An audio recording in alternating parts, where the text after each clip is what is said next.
కటక్లో జరిగిన రెండో వన్డేలో ఇంగ్లాండ్ను 4 వికెట్ల తేడాతో ఓడించి భారత జట్టు సిరీస్ను కైవసం చేసుకున్న విషయం తెలిసిందే. మొదటి 2 వన్డేల్లో భారత జట్టు అద్భుతమైన ఆటతో విజయం సాధించిన విషయం తెలిసిందే. అయితే ఈ 2 మ్యాచ్లలో భారత ప్లేయింగ్ 11లో మార్పులు కనిపించాయి.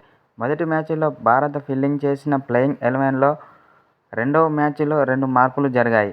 ఇప్పుడు మూడవ మ్యాచ్లో భారత ప్లేయింగ్ 11లో మరోసారి మారడం కనిపిస్తుంది.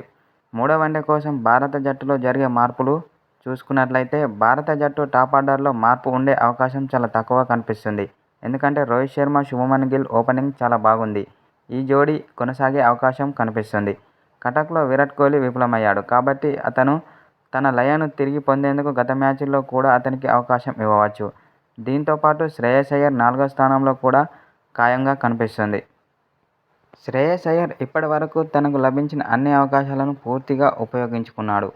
5వ స్థానంలో మార్పు ఉండకపోవచ్చు. అయితే వికెట్ కీపర్గా బ్యాట్స్మన్గా కేఎల్ రాహుల్ విఫలమయ్యాడు. అతని స్థానంలో రిషభ్ పంత్కు అవకాశం ఇవ్వనున్నారు. మొదటి 2 మ్యాచ్లలో హర్షదీప్ సింగ్కు అవకాశం లభించలేదు. అయితే ఈ 2 మ్యాచ్ల్లో మహమ్మద్ షమి ఆడాడు. కానీ అతను పెద్దగా ఆకట్టుకోలేకపోయాడు. రెండో వన్డేలో మహమ్మద్ షమి చాలా ఖరీదైన ఆటగాడిగా నిలిచాడు.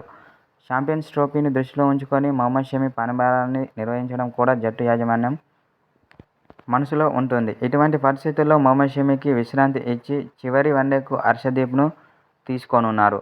మొదటి 2 వన్డేల్లో రవీంద్ర జడేజా అద్భుతంగా రాణించాడు. కానీ అక్షర్ పటేల్ బంతితో చాలా సాధారణమని నిరూపించుకున్నాడు.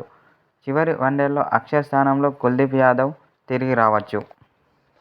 అయితే ఇంగ్లాండ్తో జరిగే మూడో వన్డేకు భారత జట్టు చూసుకున్నట్లయితే రోహిత్ శర్మ, శుభ్మన్ గిల్, విరాట్ కోహ్లీ, శ్రేయస్ అయ్యర్, రిషభ్ పంత్, హార్దిక్ పాండ్యా, రవీంద్ర జడేజా, కుల్దీప్ యాదవ్, హర్షదీప్ సింగ్, హర్షిత్ రాణా, వరుణ్ చక్రవర్తిలు ఉన్నారు.